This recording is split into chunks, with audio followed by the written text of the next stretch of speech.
আসসালামু আলাইকুম beautiful people, কেমন আছেন সবাই? আমি কিন্তু বরাবরের মতো আলহামদুলিল্লাহ ভালোই ছিলাম। এই ভিডিওটা আমার গ্রামে থেকে করার। গত 2 মাস আমি গ্রামে ছিলাম, হয়তো কেউ জানেন কেউ জানেন না।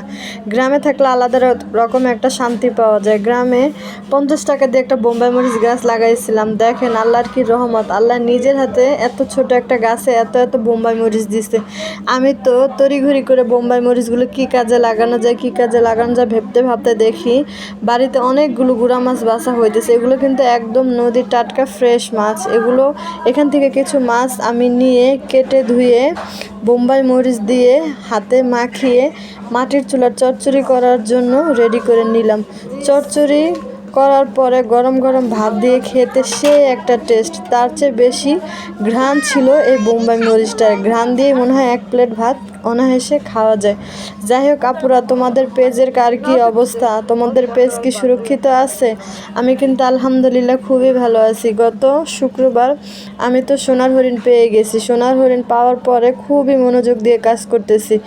তোমরা আমার সাথে থেকো, সবাইকে ভালোবাসা দিয়ে এবং নিয়ে আগামী দিনগুলো চলতে চাই। তোমরা পাশে না থাকলে এই প্ল্যাটফর্ম